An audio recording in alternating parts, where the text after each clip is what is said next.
Last video में हम discuss कर रहे थे परफेक्ट कंपटीशन मार्केट और उसी के कंटिन्यू में आज के वीडियो में हम डिस्कस करेंगे equilibrium in perfect competition market, Hindi में जिसको कहते हैं पूर्ण प्रतियोगिता बाजार में फर्म का संतुलन। तो इक्विलिब्रियम वो कंडीशन होती है जहाँ एक फर्म बैलेंस पोजीशन में पहुँच जाती है, मतलब कि ऐसी पोजीशन में पहुँच जाती है जहाँ फर्म का जो प्रॉफिट होता है वो मैक्सिमम होता है। अगर और मैक्सिमम प्रॉफिट पे जब फर्म पहुंच जाती है तो उसके बाद अगर फर्म को अपना आउटपुट बढ़ाने की नीड नहीं होती है, वो सिचुएशन ऐसी होती है कि वहाँ कंपनी को अपना आउटपुट रोक देना चाहिए। अगर उससे भी ज़्यादा कंपनी आउटपुट लेके जाती है, अगर कंपनी की प्रवृत्ति रहती है कि उसमें कंपनी की उस पोजीशन पे ऐसी प्रवृत्ति पे पहुंच जाती है, कंपनी ऐसी टेंडेंसी पे हो जाती है कि उसको बढ़ाने की नीड नहीं होती, अगर फिर भी उसके आगे अगर कंपनी बढ़ाए, क्योंकि बैलेंस पॉइंट के भी आगे कंपनी अगर जाएगी या फर्म जाएगी तो क्या होगा, जो प्रॉफिट का जो लेवल है वो कम होना शुरू हो जाएगा। जब प्रॉफिट कम होगा तो वापस अनबैलेंस हो जाएगी, इक्विलिब्रियम कंडीशन में नहीं रहेगी, फर्म जो है वो संतुलन में नहीं रहेगी। तो क्या होगा, वो फर्म को वहीं रुक जाना चाहिए जहाँ उसका बैलेंस पोजीशन है। अब उसके अंदर क्या कंडीशन है उसको हम डिस्कस करेंगे। पहले हम इसको रीड कर लेते हैं। A firm is said to be in equilibrium when it has no tendency to increase its output. तो वहाँ जो होती है कि फर्म है ना अपना आउटपुट रोक देती है, क्योंकि वो मैक्सिमम प्रॉफिट पे है, उससे आगे अगर प्रॉफिट बढ़ाएगी तो क्या होगा, लॉस होना शुरू हो जाएगा। तो वो कंपनी लॉस मतलब या प्रॉफिट में कमी होना शुरू हो जाएगी, तो वो उस पोजीशन से आगे नहीं जाएगी, वहीं पे अपना आउटपुट को रोक देगी। A firm is in equilibrium when it is earning maximum profit. तो वो पॉइंट होता है इक्विलिब्रियम का, वहाँ पे कंपनी मैक्सिमम प्रॉफिट अर्न कर रही होती है। कंडीशन ऑफ इक्विलिब्रियम, तो क्या क्या कंडीशन होती है। A firm would be in equilibrium when the following two condition are fulfilled. तो पहली जो कंडीशन है वहाँ पे क्या कौन सी कंडीशन है, मार्जिनल कॉस्ट इक्वल होना चाहिए मार्जिनल रेवेन्यू के, मतलब जो हम एडिशनल यूनिट बना रहे हैं उसकी कॉस्ट और एडिशनल जो हमको सेल करने से रेवेन्यू मिल रही है वो जब इक्वल हो जाएगी तब हम इक्विलिब्रियम पोजीशन में पहुंच जाएंगे। ये है पहली कंडीशन। सेकंड कंडीशन क्या होगी, हम इसको डायग्राम के थ्रू कर रहे हैं, तो डायग्राम में जो एमसी कर्व हम बनाएंगे वो एमआर कर्व को बिलो से कट करें। MC curve cuts MR curve from below, ये हमारी सेकंड कंडीशन है। इसको हम डायग्राम में डिस्कस करेंगे कि दो कंडीशन फुलफिल होनी चाहिए, एमसी कर्व और एमआर कर्व इक्वल हो, और जब इक्वल हो वहाँ पे एमसी कर्व इक्वल होने के लिए नीचे से आए, एमआर कर्व को इक्वल होने के लिए या कट करने के लिए जब नीचे से आएगा, बिलो से आएगा, तो वो कंडीशन भी सेटिस्फाइड होगी, तब एक फर्म इक्विलिब्रियम पोजीशन में होगी। इसको आगे हम रीड कर लेते हैं, फिर हम इसको डिस्कस करेंगे। Under perfect competition an individual firm has to accept price which is determined by the industry. तो कोई भी इंडिविजुअल फर्म है वो प्राइस डिसाइड नहीं कर सकती। परफेक्ट कंपटीशन में प्राइस कहाँ से आती है, इंडस्ट्री से आती है। फर्म तो प्राइस टेकर होती है और जो इंडस्ट्री होती है वो प्राइस मेकर होती है। तो प्राइस कहाँ से मेक होती है, प्राइस मेकर वो बनती है डिमांड और सप्लाई से। तो इंडस्ट्री की जो डिमांड सप्लाई होगी वहाँ से प्राइस निकल के आएगी, और इंडिविजुअल जो भी फर्म्स है उनको वो प्राइस अडॉप्ट करनी है या वो प्राइस टेकर होती है। The firm under perfect competition is a price taker and not price maker. Demand curve और average revenue curve of the firm is horizontal straight line that is parallel to X axis. तो ये तो हमने पहले भी discuss कर लिया था लास्ट वीडियो में कि प्राइस सेम रहती है क्योंकि इंडस्ट्री से आती है, और एवरेज रेवेन्यू भी इस वजह से सेम रहता है, और एडिशनल कॉस्ट होती है वो भी इक्वल रहती है क्योंकि प्राइस सेम रहेगी, तो एडिशनल से बेचने से जो रेवेन्यू आएगा वो भी सेम रहेगा। तो ये तीनों क्या होता है, सेम रहता है। डिमांड कर्व भी ले लो या मार्जिनल रेवेन्यू ले लो, एवरेज रेवेन्यू ले लो या प्राइस, ये सारे चारों इक्वल होते हैं परफेक्ट कॉम्पिटिशन में। ये हमने पहले ही टेबल के थ्रू लास्ट वीडियो में डिस्कस कर लिया था। नेक्स्ट पैराग्राफ है, since perfectly competitive firm sell additional units of output at the same price, marginal revenue curve same as average revenue curve. To decide about its equilibrium output, the firm will compare marginal cost with marginal revenue. तो marginal revenue और average revenue तो perfect competition में same ही रहता है। तो हम कैसे decide करते हैं, marginal cost जो होता है वो कर्व होता है वो चेंज होता है। marginal cost क्या होती है, पहले घटती है फिर घटने के बाद बढ़ना शुरू होती है। तो marginal cost जब उससे डिसाइडिंग फैक्टर होगा, marginal cost डिसाइडिंग फैक्टर होगी कि कब एक फर्म इक्विलिब्रियम पोजीशन में पहुंच जाएगी। तो नेक्स्ट है it will be in equilibrium at the level of output at which marginal cost is equal to marginal revenue. ये पहली कंडीशन हो गई, marginal cost equal to marginal revenue होगी। And marginal cost curve cut marginal revenue curve from below, तो below से cut करेगी। अब जो ये हमने डिस्कस किया इसको हम डायग्राम के अंदर डिस्कस कर लेते हैं। ये हमारा डायग्राम है equilibrium of A firm using MC and MR curve. तो ये डायग्राम है, इसके अंदर क्या हो रहा है, ओ वाई एक्सिस पे हमारा कॉस्ट और रेवेन्यू है और ओ एक्स एक्सिस पे हमारा आउटपुट है। तो हमने लास्ट अभी पैराग्राफ में डिस्कस किया था कि जो ए आर एम आर होता है वो ओ एक्स एक्सिस के पैरेलल होता है, क्योंकि प्राइस वगैरह चेंज नहीं होती तो एवरेज रेवेन्यू भी चेंज नहीं होता है और मार्जिनल रेवेन्यू भी चेंज नहीं होता है। अब देखो पहली कंडीशन क्या है, ये A1 है, ये हमारा पॉइंट है A1 का। यहाँ पे क्या हो रहा है, MC MR कर्व इक्वल हो रहा है। देखो इस पॉइंट पे MC और MR कर्व इक्वल है, लेकिन जो सेकंड कंडीशन है वो फुलफिल नहीं हो रही है। सेकंड कंडीशन है कि MC कर्व MR कर्व को बिलो से कट करे, लेकिन यहाँ पे तो क्या है, अबोव से आ रहा है, ऊपर से आ रहा है और कट कर रहा है। तो ये सेकंड कंडीशन जो हमारी हो रही है वो फुलफिल नहीं हो रही है। तो इसके आगे देखो हमने पहले ही डिस्कस कर लिया था कि वो मैक्सिमम प्रॉफिट का पॉइंट होता है। अगर हम यहाँ से अगर प्रोडक्शन आगे बढ़ाएं तो क्या होगा, हम देखते हैं यहाँ से अगर हम प्रोडक्शन बढ़ाएंगे तो हमारी मार्जिनल कॉस्ट जो होती है वो तो कम हो रही है और रेवेन्यू हमारा ज़्यादा है। तो कंपनी यहाँ से अगर आउटपुट बढ़ाएगी B1 से तो कंपनी को प्रॉफिट होगा। तो ये भी एक तरीका है देखने का कि यह कंपनी का इक्विलिब्रियम नहीं है, क्योंकि यहाँ से अगर आगे आउटपुट बढ़ा रही है तो कंपनी को तो प्रॉफिट हो रहा है और प्रॉफिट कंपनी का बढ़ रहा है। तो इस केस में ये पॉइंट A1 है जो वो इक्विलिब्रियम या बैलेंस पॉइंट नहीं हो सकता। यहाँ से आगे कंपनी अपनी आउटपुट को बढ़ाएगी जिससे उसको ज़्यादा प्रॉफिट होगा। तो कंपनी क्या करेगी, अगर यहीं पे आउटपुट रोक देगी तो उसके ये जो प्रॉफिट हो रहा है ये नहीं होगा। तो यहाँ पे इक्विलिब्रियम पॉइंट नहीं है। यहाँ से कंपनी और आगे अपना प्रोडक्शन बढ़ाएगी और B1 से B पॉइंट पे आ जाएगी। और इस जो पॉइंट देखते हैं हम, ये A पॉइंट इक्विलिब्रियम पॉइंट है, क्योंकि यहाँ पे दोनों कंडीशन फुलफिल हो रही है।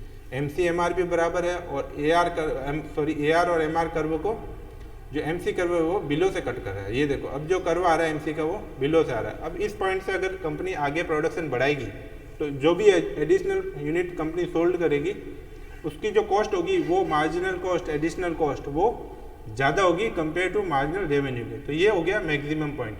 और यहाँ से अगर कंपनी आगे प्रोडक्शन बढ़ाएगी तो उसको लॉस होगा, क्योंकि इसके आगे क्या होगी, कॉस्ट ज़्यादा बढ़ना शुरू हो गई है मार्जिनल रेवेन्यू। जो एडिशनल मिल रहा है उसमें एडिशनल कॉस्ट ज़्यादा है और एडिशनल रेवेन्यू कम है। अब हम इसको रीड कर लेते हैं। Consider the above diagram in which price OC is prevailing in the market. तो OC हमारी प्राइस है, प्राइस AR MR और डिमांड कर्व सेम होता है, ये हम डिस्कस कर चुके हैं। Marginal cost curve cuts MR curve two different point A1 and A। तो यहाँ पे A1 पे भी कट कर रहा है और A पे भी कट कर रहा है। पहली condition, at marginal cost and marginal revenue are equal at this point A1 cannot be the position of equilibrium since at A1 second order condition of the firm equilibrium is not satisfied. तो second जो condition है कि below से cut करे वो A1 पे नहीं हो रहा है, इसलिए जो इक्विलिब्रियम पॉइंट है वो A होगा। The firm can increase its profit by increasing production beyond A1 because marginal revenue is greater than marginal cost. The firm will be in equilibrium at point A or output OB, since at A marginal cost equal to marginal revenue as well as marginal cost curve cuts marginal revenue curve from below. तो यहाँ जो condition है वो दोनों satisfied हो रही है। आप जब भी एग्जाम में आपके क्वेश्चन आए तो आपको डायग्राम तो बनाना ही है, साथ में आपको उस डायग्राम को डिस्क्राइब भी करना है। उस डायग्राम के बारे में लिखना भी है कि कौन सी एक्सिस पे आउटपुट है, कौन सी OY एक्सिस पे कॉस्ट और रेवेन्यू है, पहले पे क्यों नहीं है, क्योंकि यहाँ पे अभी मार्जिनल कॉस्ट और कम हो रही है और जब हम A पॉइंट पे पहुँच जाएंगे तो हमारी क्या होगी, उसके बाद मार्जिनल कॉस्ट मार्जिनल रेवेन्यू से ज़्यादा हो जाएगी। तो उस केस में क्या होगा, कंपनी को अब मैक्सिमम आउटपुट लेवल पर पहुँची, अगर यहाँ से अगर आगे कंपनी आउटपुट बढ़ाएगी तो उसके लॉस होना या प्रॉफिट में कमी होना शुरू हो जाएगा। अब नेक्स्ट है equilibrium of the firm in the short period. तो हमने पहले भी जब कॉस्ट वाला चैप्टर डिस्कस किया था तब हमने डिस्कस किया था कि दो कंडीशन होती है, या तो शॉर्ट रन होती है या लॉन्ग रन होती है। शॉर्ट रन और लॉन्ग रन में जो हमने मेन डिफरेंस बताया था वो ये बताया था कि शॉर्ट रन में जो होता है वो प्रोडक्शन के अंदर आने वाले factor, labour, material, capital, plant, ये जो होते हैं फैक्टर, ये इसमें से कुछ ही फैक्टर होते हैं जो वेरिएबल होते हैं, जैसे लेबर एंड मटेरियल। अब ये दोनों फैक्टर तो वेरिएबल होते हैं शॉर्ट रन में, बाकी जो प्लांट की कैपेसिटी हुई या कोई भी कैपिटल इक्विपमेंट हुए वो जो होते हैं वो चेंज वाले करने वाले नहीं होते हैं। और जो शॉर्ट रन में ये होता है कि फर्म ना तो फर्म एंटर होती है शॉर्ट रन में और वो बहुत छोटा सा पीरियड होता है, और ना ही फर्म उसमें एग्जिट करती है। तो वो ये शॉर्ट रन की कंडीशन होती है, वहाँ पे फैक्टर कुछ ही वेरिएबल होते हैं और जो फर्म होती है वो नहीं तो है ना इंडस्ट्री में एंटर कर पाती है और नहीं फर्म लीव कर पाती है। तो ये दो कंडीशन होती है शॉर्ट रन में। और लॉन्ग रन में क्या होता है कि जो भी फैक्टर काम में आ रहे होते हैं, लेबर हो, मटेरियल हो या फिर कैपिटल इक्विपमेंट हो, उस सबको हम फैक्टर्स को चेंज कर सकते हैं। लॉन्ग रन में क्या होता है, कंपनी अपनी इंस्टॉल कैपेसिटी को चेंज कर सकती है, टेक्नोलॉजी को चेंज कर सकती है। उस केस में क्या होगा, कंपनी को सारे फैक्टर वेरिएबल हो जाते हैं। अब हम इसको रीड कर लेते हैं। Short run means period of time within which the firm can alter their level of output only by increasing और decrease the number of variable factors such as labour and raw material. तो कुछ ही factor को जो होते हैं वो variable होते हैं, जैसे लेबर और raw material, while the fixed factor like capital equipment remain unchanged. Moreover, in the short run, new firm can neither enter the industry nor the existing firm can leave it. तो दो condition हो गए, short run में कुछ ही factor variable रहते हैं और short run में क्या होता है, फर्म ना तो एंटर कर पाती है और नहीं लीव कर पाती है। For sake of simplicity of study, let us suppose that in an industry all factor of production are homogeneous, all the firms are equally efficient such as they have identical cost curve। तो ये दोनों condition भी हमने पहले ही discuss कर ली थी कि cost, technology या प्रोडक्शन की प्रोसेस हुआ, ये सब सेम रहती है। अगर जब कॉस्ट सेम आएगी तभी तो वो सारी फर्म एक सिंगल प्राइस पे बेच पाएगी, एक सेम प्राइस पे बेच पाएगी जो इंडस्ट्री से आएगी, और उनके प्रॉफिट भी सेम होगी, तभी वो सेम प्राइस पे बेच पाएगी, सभी नॉर्मल प्रॉफिट अर्न करेगी। अगर किसी के प्रोडक्शन की कॉस्ट कम है तो ऑब्वियसली वो क्या होगा, कम प्राइस पे सेल करने की कंडीशन में होगा। तो इस केस में क्या होगा, परफेक्ट कंपटीशन नहीं रह जाएगा। अगर वो प्राइस कम रखेगा तो सारे बायर उसी के पास जाएंगे, क्योंकि परफेक्ट कंपटीशन में बायर को पूरी नॉलेज होती है मार्केट की कि क्या प्राइस चल रही है। तो उस केस में अगर कोई कम प्राइस में देगा तो ऑब्वियसली सारे बायर होंगे वो उसके पास आएंगे। तो ऐसा नहीं होता है, क्योंकि सबके प्रोडक्शन की कॉस्ट सेम होती है, गुड्स भी सबका सेम होता है। ये सारी कंडीशन हम पहले ही डिस्कस कर चुके हैं कि होमोजीनियस गुड होता है और सारे जो प्रोडक्शन के फैक्टर होते हैं वो एक जैसे होते हैं, सबकी सेम कॉस्ट होती है, जिससे क्या होती है, सारे सबका जो कॉस्ट कर्व होता है वो एक जैसा होता है। और जो मार्जिनल रेवेन्यू है वो इंडस्ट्री से आता ही है। मार्जिनल रेवेन्यू क्या प्राइस आता है तो मार्जिनल रेवेन्यू सबका सेम रहता है।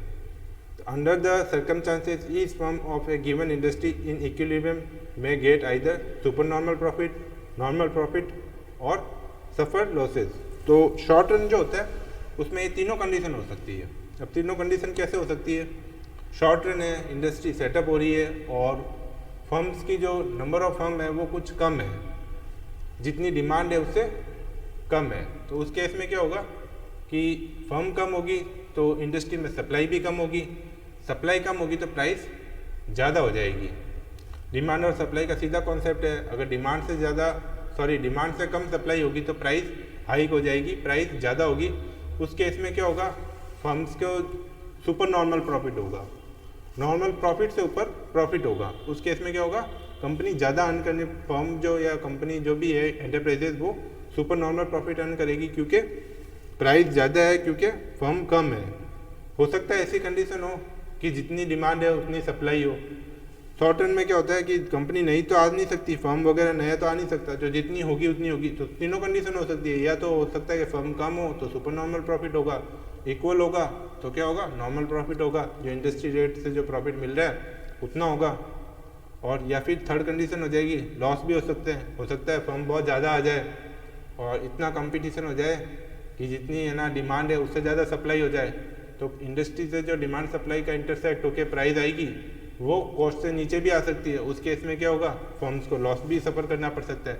लेकिन लॉन्ग रन में क्या होता है, शॉर्ट रन में तो फर्म्स वगैरह कोई भी एग्जिस्टिंग फर्म है वो लीव नहीं कर सकती, लेकिन लॉन्ग रन में क्या होगा, अगर सुपर नॉर्मल प्रॉफिट है तो कुछ फर्म लॉन्ग रन में एंटर हो सकती है, शॉर्ट रन में एंटर नहीं हो सकती, लॉन्ग रन में एंटर होगी। और तब तक एंटर होती जाएगी जब तक इंडस्ट्री का जो प्रॉफिट रेट है यानी नॉर्मल प्रॉफिट नहीं है, लेवल पे नहीं आ जाए, तब तक नई फर्म एंटर होती रहेगी इंडस्ट्री में। तो वो कहाँ पे ले आएगी, सुपर प्रॉफिट को नॉर्मल प्रॉफिट पे ले आएगी। अगर लॉस है तो लॉन्ग रन में क्या हो सकता है, जो फर्म्स है वो छोड़ के जाना शुरू कर देगी। लॉस में कैसे सर्वाइव करेगी, तो वो क्या करेगी, छोड़ के जाना शुरू कर देगी। उस केस में वापस फर्म जब छोड़ के जाना शुरू कर देगी तो क्या होगा, धीरे धीरे सप्लाई कम होगी, सप्लाई कम होने से प्राइस थोड़ी क्या होगी, बढ़ने लगेगी। और प्राइस कब तक बढ़ेगी, जब तक नॉर्मल प्रॉफिट नहीं आ जाता। तो दोनों ही कंडीशन होगा ना, तो उससे सेकंड कंडीशन में आ जाएगी। नॉर्मल सुपर नॉर्मल प्रॉफिट हो रहा है तो वहाँ से भी नॉर्मल प्रॉफिट में आ जाएगी, और लॉस होगा वहाँ से भी नॉर्मल प्रॉफिट में आ जाएगी। तो ये तीनों कंडीशन हम डिस्कस करेंगे आगे। All the three condition situation depend upon the price determined by the industry. तो इंडस्ट्री से प्राइस आएगी, और वो कहाँ से आएगी, डिमांड सप्लाई से। और डिमांड सप्लाई क्यों फ्लक्चुएट होता है वो हमने पहले ही डिस्कस कर लिया है। All the three situation face by the firm in equilibrium in short run are explain as under. तो हम इसको तीनों कंडीशन को एक एक कंडीशन को डिस्कस करेंगे नेक्स्ट वीडियो में। इस वीडियो में इतना ही। Thank you.